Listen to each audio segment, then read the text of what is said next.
Hello everybody, my name is Ghazi Al-Mulaifi and I am an applied ethnomusicologist and professor of music here at New York University in Abu Dhabi.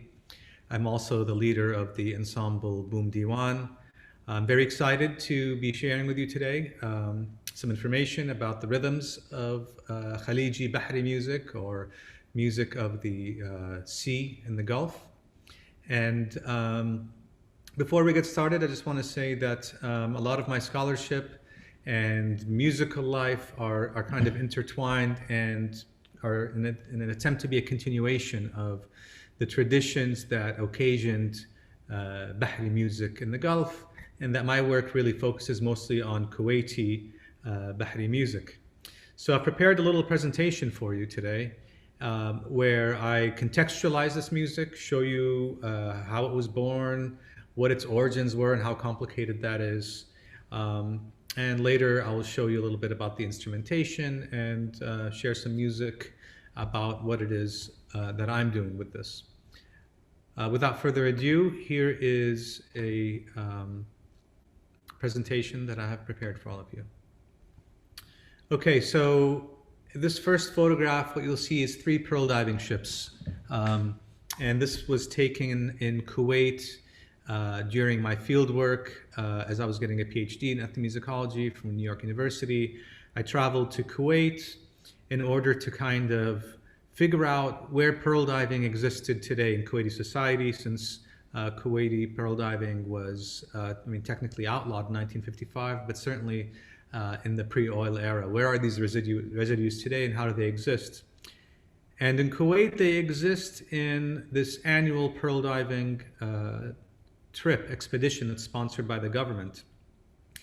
And each one of these ships hosts about 10 boys who actually try to learn how to pearl dive.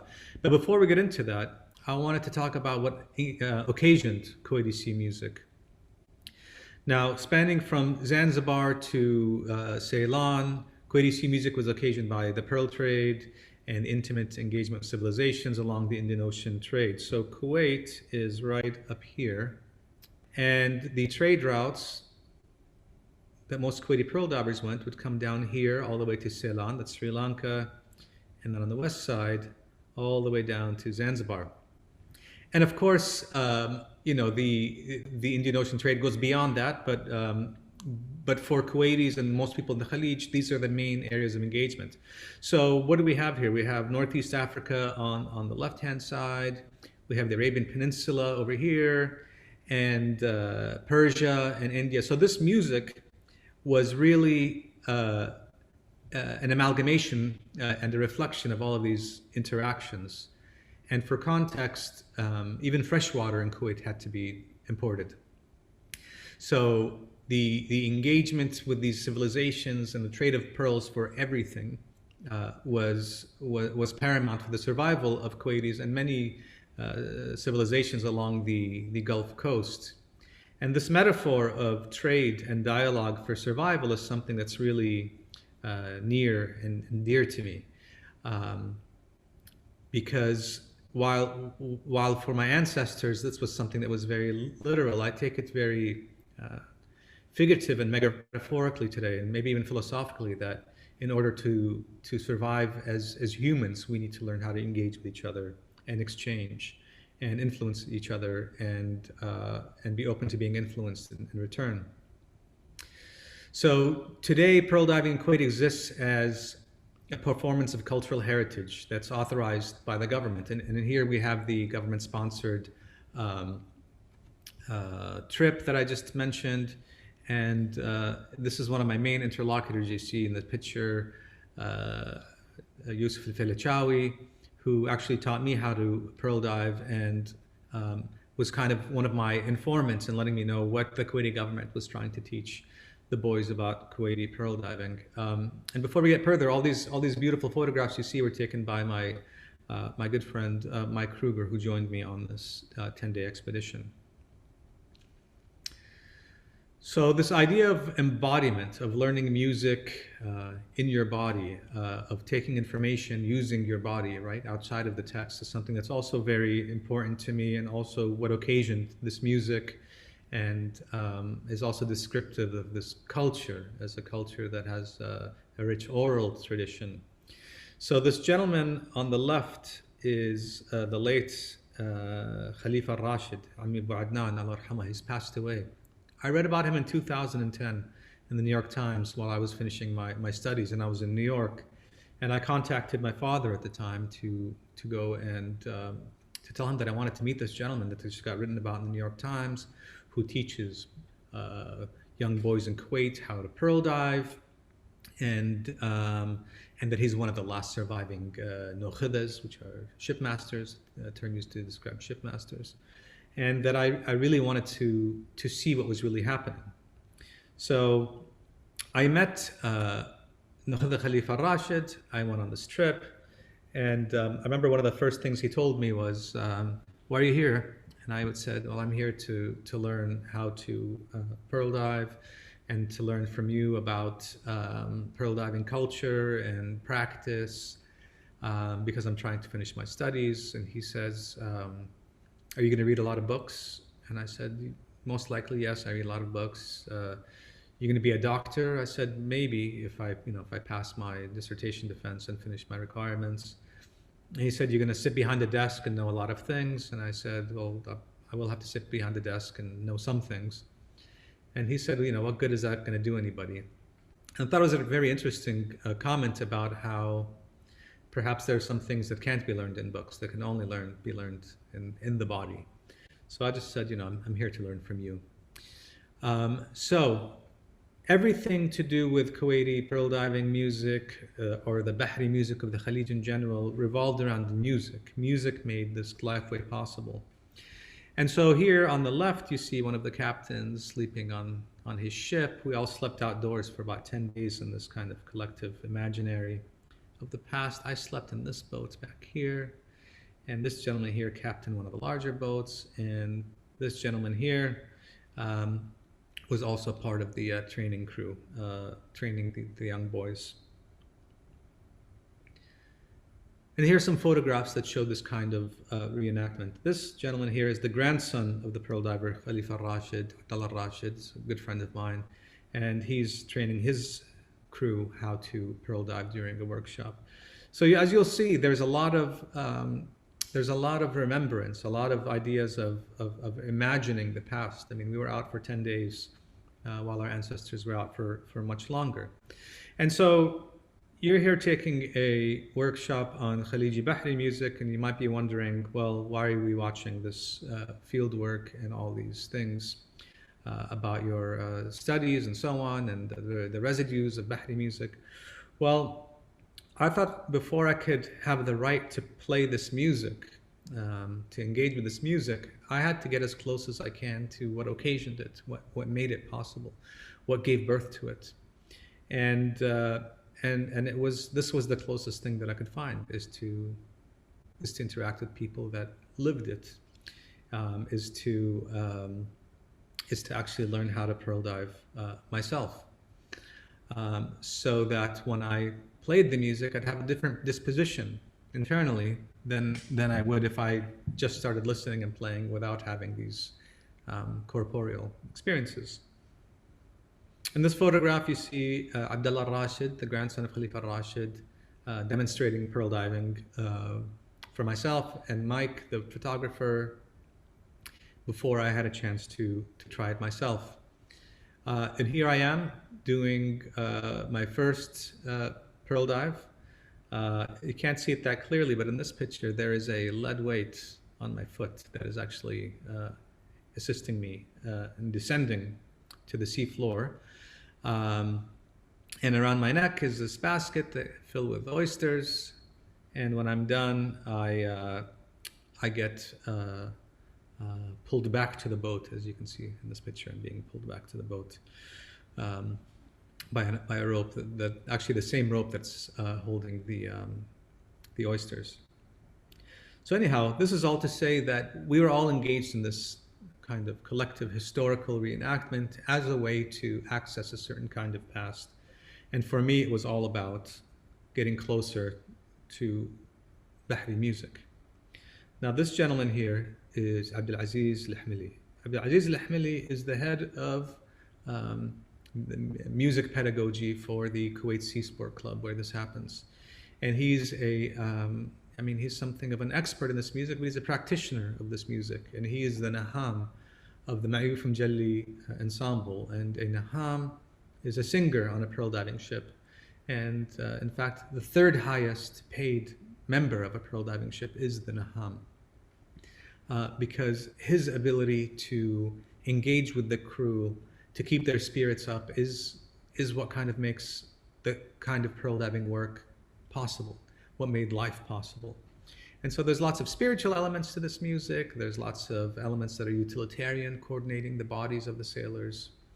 And some of the music is just for entertainment purposes, just a distraction from a difficult kind of life. And I think there's lots of really similar parallels between the blues and Bahri music, labor music. It's a kind of labor music. I mean, there's something really universal about this genre of music, especially since it was born of so many different civilizations in the Indian Ocean. So here's the Ma'yuf Mjalli Diwaniyya, and they're one of the parties in Kuwait, one of the bands that really keep this tradition. I'm a member of the Ma'yuf Mjalli Diwaniyya, and some of them are members of Boom.Diwan, my ensemble. And so in this photograph, here's the late Abdullah Rashid, who passed away, Allah yarhamah, a few years ago. But his father is Ma'yuf Mjalli. And in 1972, Ma'yuf Mjalli opened up his Diwaniyya to the public. And what a Diwaniyya is a room in a home. It's usually a room with a separate entrance than the main entrance of a home. And it's a place where you receive people. It's a social space. It can be a place where, in this case, a musical Diwaniyya, where music is preserved and performed. It can be a place where you conduct business, solve problems, family disputes, and so on. But in this case, we're speaking of a music Diwaniyya. And before Ma'yuf Mjalli, the late Ma'yuf Mjalli, Allah yarhamah, opened up this Diwaniyya to the public, the Diwaniyya was a private space where pearl divers who were displaced in Kuwait after pearl diving was outlawed and it was ended and we were transitioning into a more oil-producing industrial economy, felt displaced and had lived lots of kinds of traumas. So the Diwaniyya was a place where they could go and play this music, process their pain, be with each other. It was kind of a safe space. But Ma'yuf Mjalli knew that if it remained private, it would risk to be disappeared. It risk be just forgotten. And so he opened up his Diwaniyya in 1972 to the public and said anybody interested in this music can come in and join every Thursday. There was just an open jam session, if you will. So what's interesting is the Ma'yuf Mjalli Diwaniyya went from this traditional space and became authorized by the government to perform in representing Kuwait, basically. So in this picture on the left, you see Sulaiman Ma'yuf, who's the head of the Ma'yuf Mjalli ensemble, and he's also one of the main members of Boom.Diwan, and the rest of his crew, and they're performing for a souk in Kuwait called Mbarakiya, which is a kind of historical site, and the television is there and everybody's wearing matching clothes, and it's a much different kind of performance than what you see here in the Diwaniyya, that is much more traditional. So you could say the picture on the bottom right is a more traditional setting where the music lives and is kept, and then in these other two pictures, here's Abdulaziz Al-Hemely again, the Naham, and in this picture these are more kind of performances of heritage that for me are further removed from the source, if you will, where the Diwaniyya is the source. So in my discussions with Abdulaziz Al-Hemely, this gentleman here, who I met on the pearl diving trip, we we used to spend a lot of time in my home in Kuwait, in my Diwaniyah. I would record him and him performing his music and the Bahri music and him singing and the rhythms. And at a certain point, he noticed all the guitars on my wall and so on, and said, why don't you play your guitar to this music? Let's just play. Let's play some music together. I don't want to talk to you about your research anymore. And so this was a moment I was waiting for, this kind of permission to take this music and make it a living music again, and to let these rhythms live again. And what I mean is, when this music was first being performed, it changed with every season, because when the pearls were traded for goods, the sailors had to be in these ports of Zanzibar and Calicut, and they had to wait until the trade winds would change direction, the monsoon winds, so they could sail home. And in the interim, of course, they played music with the locals, and they came back home with new rhythms and new melodies and new instruments, which are behind me and which we'll talk about in a few moments. And so this idea of taking Kuwaiti Bahri music and performing it today in a way that allows it to dialogue and change is something that's very important to me. And this is one of the reasons that it's important for me to share this music with all of you, and to let it be a part of a more common dialogue, especially in the region that we live in here, the Gulf, the Khalij. So one more thing about Boom.Diwan. Boom represents the most important pearl diving ship is called a boom, and the Diwan, like we said, is a Diwaniyah. Diwan is maybe just a more formal term for it. So the idea of the boom exploring and the Diwaniyah welcoming is really one of the main concepts of this group. And so this rhythm you're about to hear is the same one that I sent in the tutorials. It's called Haddadi Hasawi, and what you're about to hear is one of the first times we tested it.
And so, as you saw in that video, there was a point where Hemely is raising his hands in the air, and really in excitement.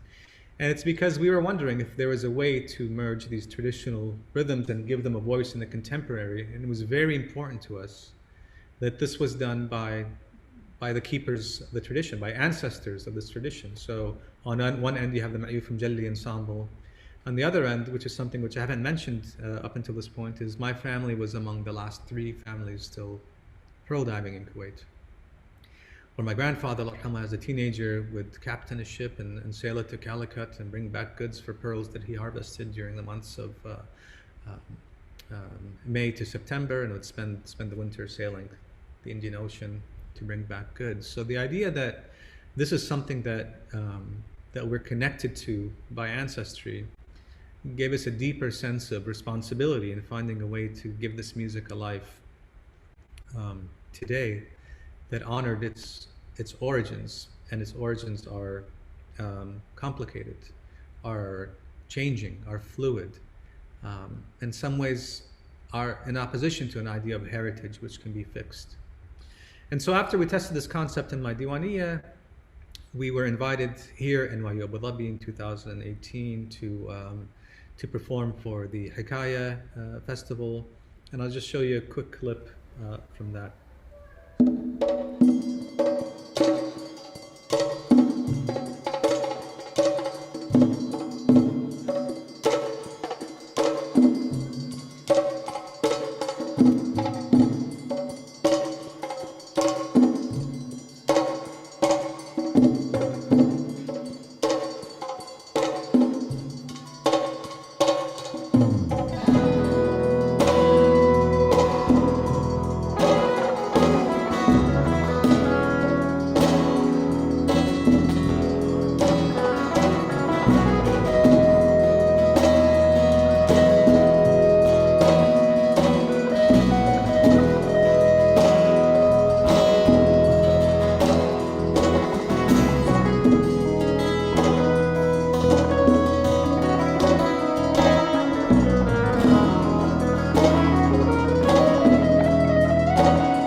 So again, we took this concept and now we had a chance to perform it in front of an audience, and we feel it was very well received. We certainly enjoyed it. And so now it was kind of time to take this music and put it back in dialogue. So we brought it back to a kind of a contemporary setting. And just to let you know, all the percussion that you're hearing today is unchanged. It's in its original form as played in the Diwaniyah. We're really keeping true to that, to those rhythms. So in the fall of 2018, Bill Reagan, the executive director for the Arts Center at NYU Abu Dhabi, came to Kuwait with Arturo O'Farrell, who is the leader of the Afro-Latin Jazz Orchestra. And Arturo was looking for the Afro-Khaliji roots that influenced Afro-Cuban music. So he's looking for rhythms in the Khalij, the Afro-Khalij, that made their way to Afro-Cuba through Andalusian Spain. And he was really influenced by this book called Cuba and Its Music, written by Ned Sublett. And so my percussionist, and you can see in the middle right here, is Sulaiman Ma'youf, the head of the Ma'youf ensemble, is in the middle right here. And so my percussionist, or the Ma'youf Mjalli, and Arturo's percussionist were having an amazing dialogue. And musically, Arturo arranged a lot of my music, a few pieces of my music to his orchestra in a way that put Kuwaiti pearl diving music in dialogue that it hadn't been since Kuwait became a state, and that is as a tradition and without the agenda for any kind of performance of heritage. So I'm going to show just very quick clips here before I would like to show you some of the instruments that I have behind me. But all of these clips are available on Boom.Diwan's website, boom.diwan.com. And so if you want to see more of them and everything that I'm showing you here, you will find.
So basically, these collaborations really continued through virtual Birdland, this pandemic, and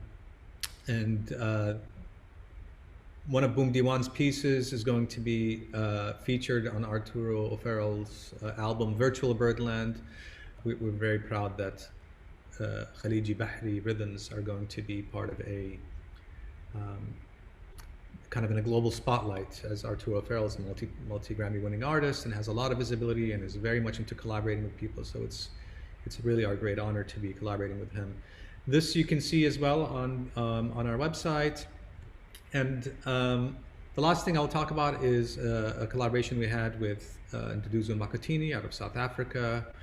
Nduduzo Makatini is a professor of music. I'm not sure if I'm going to pronounce the university right, but I think it's Fort Hare University in South Africa. And he is a blue note artist, an amazing musician, and somebody really steeped in his own traditions, the KwaZulu traditions.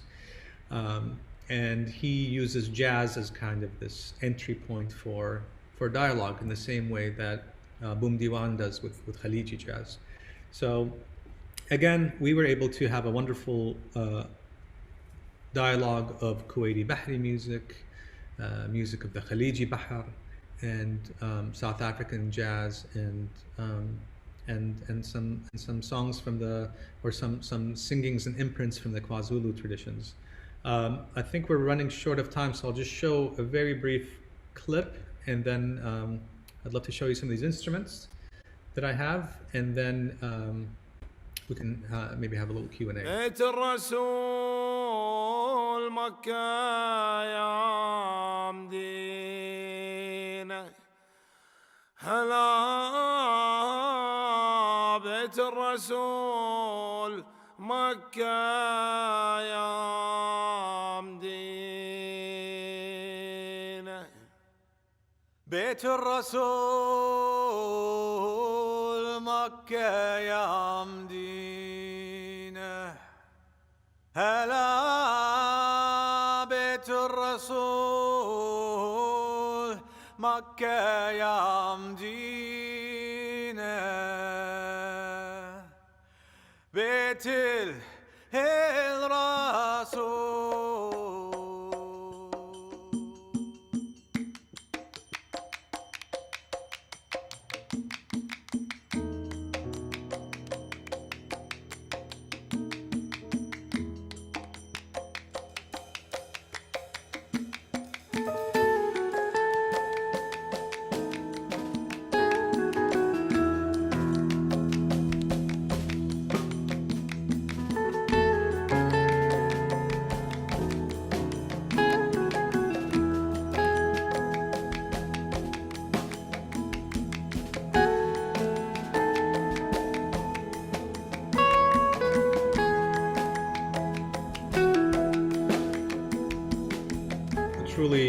Truly special collaboration, but again, it was just putting back this notion that this music, this Khaleeji Bahri music, is a music born of trade and dialogue, and these rhythms really reflect that.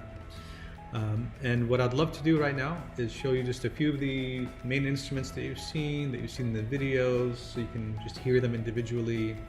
And I'll start with the Tabl Bahri, which is the main C drum, and then I'll show you the Hala, the Marwas, the Hawan, and the Twaisa. So this is the Tabl Bahri. It's the most important drum in the pearl diving repertoire. Imported to Kuwait, arguably in the 1930s, by the late Allah Rahman Hamad bin Hussein, the founder of the Bin Hussein Diwaniya, that Ma'yukum Jalli used to be a part of. And so the rhythm we have today was Haddadi Hasawi. So we have the dum and the tek. So it's a higher sound, and the dum is lower. So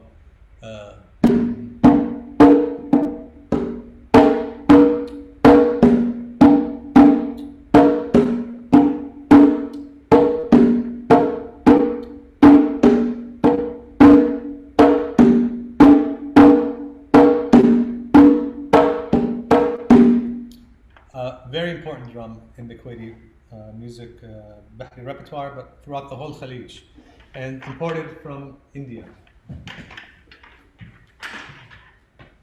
Next we have the marwas, which is arguably imported from Zanzibar, Northeast Africa. And the marwas, in my mind, is kind of like a mini tabl. What I'm doing is I'm tightening up the head a little bit. And it's really cool because it's such a small drum. And what you do is if you put your finger and you push on the membrane, on the skin in the back, and you hit the side of it, you get a kind of a higher crack. Let's see what this side. See, this side sounds better. If you take your finger off of it, you get a dum.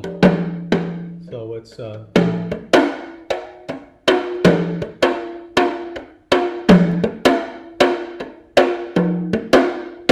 right, and that was the rhythm again, Haddadi Hassawi. So the marwas, arguably from engages in the Swahili coast, Zanzibar. The next two instruments are found objects. Actually, leave this one for the end. This is a hawan, mortar and pestle, right? And you pound things with it. But as you just heard in this accident, it is used as a bell, like a metronome, or like a triangle you'd hear. So for this rhythm,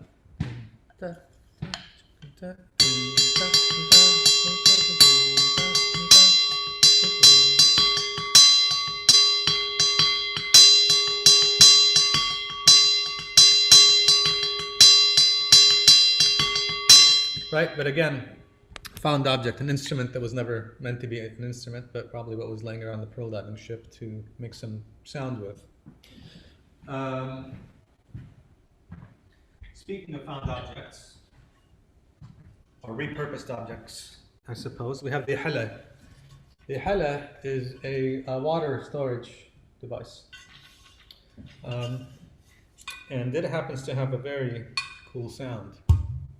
That's the bass, the dum, and the tek. So we're doing Haddadi Hassawi, so it's dum, dum.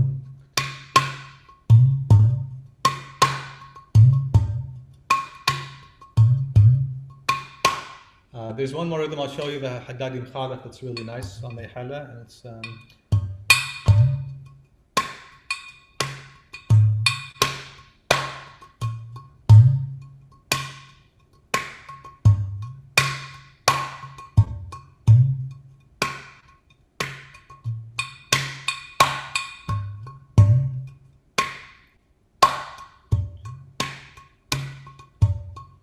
definitely my favorite. If I'm in the Diwaniya, I'm fighting to get on this one. And then, last but not least, we have the tuesa, and these are also imported from India, and they're just like hand bells, thumb bells.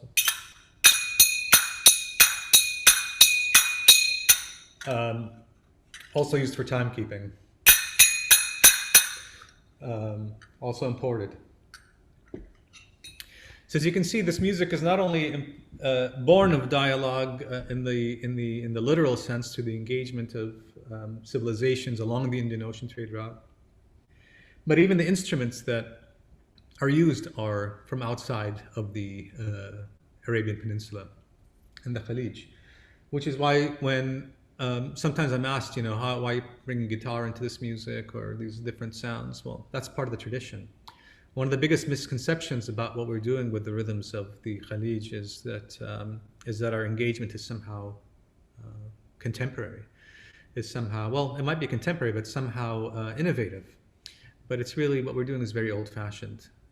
We're reviving a tradition that already existed in the contemporary. But what we're doing is very old-fashioned and very traditional. So thank you very much for engaging with these rhythms, and I hope you found use from these tutorials, whether you played along with them or whether you just gained more insight from viewing the videos and looking at the instruments and listening to them and seeing how they're played and seeing how these polyrhythms fit together. So I see we have some questions from the audience, and the first question is, how do these instruments differ from the instruments of the UAE specifically? So that's really a good question. So these instruments aren't really from one place or the other. So how are they different from the instruments in the UAE specifically? Well, there are tabls in the UAE that are very similar to this one. So there might be some slight interpretations of how the instruments are created from one drum builder to the next. But certainly, if you're talking about people in the UAE who are part of the pearl diving culture, I would say that in general they don't differ all that much, and that while there are borders that exist today between the UAE and the other countries in the Khalij, these borders really were a construct that really didn't separate or if you will, define certain populations into categories that we might think of today. So many things are shared, which I also think is quite beautiful. Okay, we have a second question. As a musician performing Khaliji music, how frequently do you improvise, or is everything fixed? Well, improvisation is a very big part of the repertoire, if we can call it that even. So basically, a lot of it is improvised. So when the pearl diving singer sings in a diwaniyah, for example, then the percussionist will take a supporting role. But when he stops singing, and there's more of an open space, then of course there's so much room for improvisation, and we improvise a lot. It's another reason why I think dialoguing jazz, global jazz with Bahri music makes a lot of sense. They don't even feel like different things to me in many regards. Of course there are some differences, but I think they very naturally are able to work together. So improvisation is something we really live for. It's something that's really exciting to us, and lots of interesting things can happen. So I'll say that there is a structure that we kind of understand to exist, but that we play with it frequently and improvise with it frequently. Okay, we have a third question here. Is there any application of the Khaliji rhythms in Western music? Well, I think besides what we're doing with Boom.Diwan, I don't think so. I mean, we have, I think Zahid Sultan has some contemporary interpretations, if you will, of Kuwaiti Bahri music. And Tariq Yamani did Peninsular, an album that engaged with Emirati percussionists. But in Western music, I mean, I don't know. The short answer is there any application of it? No. But what we're trying to do with Boom.Diwan is to try to put this music in a dialogue where it can, end up in many different contexts, Western and non-Western. Okay, so thank you very much for your thoughtful questions and for your attendance. It's a pleasure to speak with you all. If you want any further information about my work, you can go to ghazimusic.com or boomdiwan.com, and I look forward to seeing you in the future. Thank you very much.